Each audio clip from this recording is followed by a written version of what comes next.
नमस्कार दोस्तों, this is Shivkesh Pandey, motivational speaker and maths expert. आज मैं आपके सामने एक छोटी सी कहानी बताना चाहता हूं। एक जज हैं, उनका नाम मयंक है और मयंक जी कोर्ट जा रहे होते हैं। तो कोर्ट जाते हुए एक दिन क्या होता है कि उनकी घड़ी, वो नहा रहे होते हैं तब बाथरूम में ही रह जाती है और वो घड़ी रोलेक्स की थी। 1,30,000 के आसपास की वो घड़ी उनकी बाथरूम में छूट जाती है और वो जैसे ही कोर्ट पहुंचते हैं तो उनकी घड़ी सारे लोग देखते थे, जितने एडवोकेट्स थे, जितने बाकी लोग थे, कि वो घड़ी उनपे बहुत जचती थी। तो जब से ही लंच टाइम हुआ तो कुछ लोगों ने उनसे पूछा, जो उनके रहे होंगे कलीग्स या एडवोकेट्स, उन्होंने पूछा कि सर आज आप घड़ी नहीं बांधे हैं, बहुत जचती है आपके ऊपर, फबती है। तो उन्होंने कहा कोई नहीं, ऐसा था कि आज नहा रहे थे तो घड़ी एक्चुअली वहीं छूट गई, बाथरूम में ही है, कल से बांधेंगे। वो लोग पूछते हैं और वो मुझे बांधना चाहिए, लोग कहते हैं अच्छी लगती है। इधर क्या होता है, जब वो बाहर होते हैं कोर्ट के तो एक चोर, और चोर बहुत शातिर था, वो उनकी बात को सुन रहा होता है और वो वहां से चल देता है। और जो जज हैं, मयंक जी हैं, उनके घर में आता है और एक मुर्गा लेकर के आता है, बेल बजाता है। उनकी पत्नी साहिबा निकलती हैं और वो कहता है कि साहब ने ये मुर्गा भेजा है और उनकी घड़ी आज नहा रहे थे, ले नहीं जा पाए हैं, वो आप हमें दे दीजिए, उन्होंने मंगाया है। तो कोई शक का संदेह की कोई बात नहीं होती है, वो आराम से सोचते हैं कि हाँ सही बात है भाई, मुर्गा भेजा है, मुर्गा लेकर के आया है, मंगाया होगा। तो वो घड़ी दे देती हैं और वो चोर वहां से चल देता है।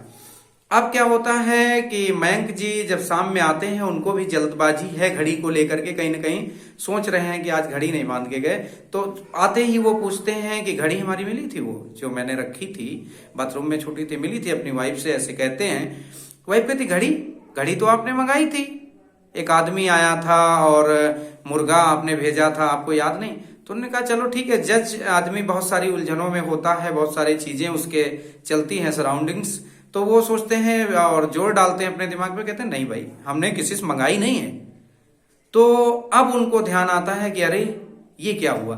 तो इस तरह उनके फैमिली मेंबर्स भी समझ जाते हैं, वो भी समझ जाते हैं कि किसी ने हमें बेवकूफ बनाया है। लोग आपको इस कदर भी बेवकूफ बना सकते हैं, आपको चूना लगा सकते हैं, आपका नुकसान कर सकते हैं। आपको बहुत समझने की जरूरत है। जब आपको कहा जाता है, आरबीआई कहती है, बहुत सारी बैंक्स कहते हैं कि अपना ओटीपी किसी के साथ शेयर न करें, अपना एटीएम किसी को ना दें, चाहे वो रिश्तेदार हो, चाहे वो कितना भी क्लोज हो।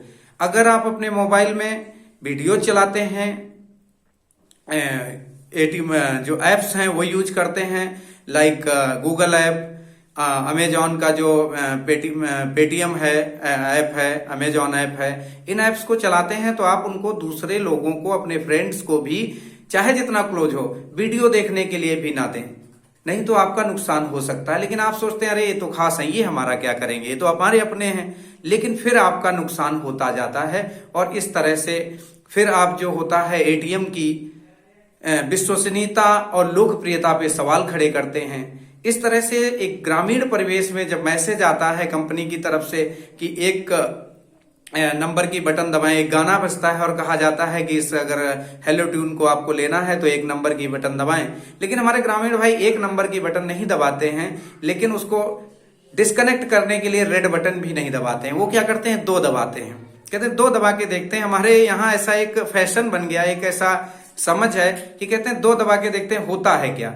और होता क्या है कि आपका पैसा डिडक्ट हो जाता है, बाय डिफॉल्ट वो आप पे सर्विस एक्टिवेट हो जाती है, फिर आप कॉल करते हैं, परेशान होते हैं और आपका अंततः नुकसान होता है। इसलिए बी अवेयर, जागरूक बने और समझें। जिस तरह से आप अगर दुनिया में आए हैं तो इतनी, कहते हैं ना कि दुनिया में आए हो तो इतनी दुनियादारी सीख लो कि लोग आपको बेवकूफ ना बना पाए।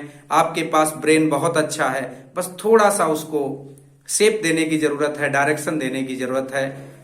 जय हिंद, जय भारत। अगर ये वीडियो हमारा आपको अच्छा लगा तो लाइक करें, शेयर करें एंड सब्सक्राइब।